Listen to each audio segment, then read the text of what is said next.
ഒരു വർഷത്തെ പ്രണയം. തിരുവനന്തപുരം ക്ഷേത്രത്തിൽ വൈറൽ താരം മോനി ബോസ്ലെയുടെ വിവാഹം. മഹാകുംഭമേളയിൽ രുദ്രാക്ഷമാലകൾ വിൽക്കുന്നതിനിടെ ക്യാമറ കണ്ണുകളിൽ പതിഞ്ഞ് സോഷ്യൽ മീഡിയയിൽ ഇന്ത്യയുടെ മൊനാലിസ് എന്ന് വിശേഷിപ്പിക്കപ്പെട്ട മോനി ബോസ്ലെ വിവാഹിതയായി. മഹാരാഷ്ട്ര സ്വദേശിയായ മോഡലും നടനുമായ ഫർമാൻ ഖാനാണ് വരൻ.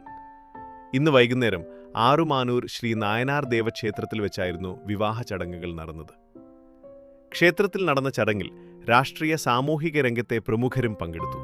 എം.വി. ഗോവിന്ദനും വി. ശിവൻകുട്ടിയും നേരിട്ടെത്തി നവദമ്പതികൾക്ക് ആശംസകൾ നേർന്നു. ഏകദേശം 1.5 വർഷം മുമ്പ് ഫേസ്ബുക്ക് വഴിയാണ് മോനി ബോസ്ലെയും ഫർമാൻ ഖാനും പരിചയപ്പെടുന്നത്. ഈ സൗഹൃദം പിന്നീട് പ്രണയമായി മാറുകയായിരുന്നു. എന്നാൽ വ്യത്യസ്ത മതവിഭാഗങ്ങളിൽ നിന്നുള്ളവരായതിനാൽ ഇരുവരുടെയും ബന്ധത്തെ കുടുംബങ്ങൾ ശക്തമായി എതിർത്തു.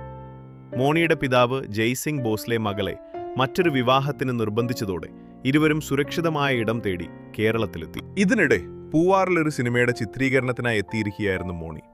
ഈ സമയത്താണ് പിതാവ് അവരെ പിന്തുടർന്ന് നാട്ടിലേക്ക് കൊണ്ടുപോകാൻ ശ്രമിച്ചതെന്നാണ് റിപ്പോർട്ട്. തുടർന്ന് മോണിയും ഫർമാനും തമ്പാനൂർ പോലീസ് സ്റ്റേഷനിൽ അഭയം തേടി. പോലീസിന്റെ ഇടപെടലിനെ തുടർന്ന് മോണിയുടെ പിതാവിനെ സ്റ്റേഷനിലേക്ക് വിളിച്ചു വരുത്തി. മോണി പ്രായപൂർത്തിയായതാണെന്നും ഇഷ്ടമുള്ള വ്യക്തിക്കൊപ്പം ജീവിക്കാൻ നിയമപരമായ അവകാശമുണ്ടെന്നും പോലീസ് ബോധ്യപ്പെടുത്തിയതോടെ പോലീസിന്റെ സംരക്ഷണത്തിൽ കാമുകനൊപ്പം പോകാൻ അവൾക്ക് അനുമതി ലഭിച്ചു. ഇതോടെയാണ് വിവാഹത്തിന് വഴിയൊരുങ്ങിയത്. മഹാകുംഭമേളയിലെ ഒരു സാധാരണ മാല വിൽപ്പനക്കാരിയിൽ നിന്ന് സോഷ്യൽ മീഡിയ സെൻസേഷനായി മാറിയ മോണി ബോസ്ലെയുടെ ജീവിതത്തിലെ പുതിയ അധ്യായത്തിനാണ് കേരളം സാക്ഷ്യം വഹിച്ചത്. മലയാള സിനിമയിലെ തന്റെ ആദ്യ ചിത്രമായ നാഗമ്മയുടെ ചിത്രീകരണത്തിനായി അടുത്തിടെ പൂവാർ എന്ന സ്ഥലത്ത് താമസിച്ചുകൊണ്ടിരിക്കുകയായിരുന്നു മൊണാലിസ്. ചിത്രീകരണം പുരോഗമിക്കുന്നതിനിടെ അവളുടെ വ്യക്തിജീവിതവുമായി ബന്ധപ്പെട്ട ഒരു സംഭവമാണ് വലിയ ചർച്ചയായത്. റിപ്പോർട്ടുകൾ പ്രകാരം മൊണാലിസയുടെ പിതാവ് അവളെ കണ്ടെത്തി ബലമായി സ്വന്തം നാട്ടിലേക്ക് കൊണ്ടുപോകാൻ ശ്രമിച്ചതായാണ് പറയപ്പെടുന്നത്.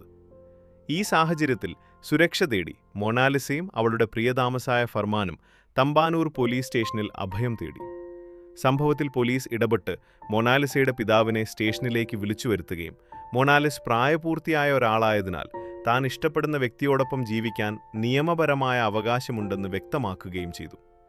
തുടർന്ന് അവൾക്ക് ഫർമാനോടൊപ്പം പോകാൻ അനുമതി നൽകിയതോടെ അവരുടെ വിവാഹത്തിന് വഴിയൊരുങ്ങി.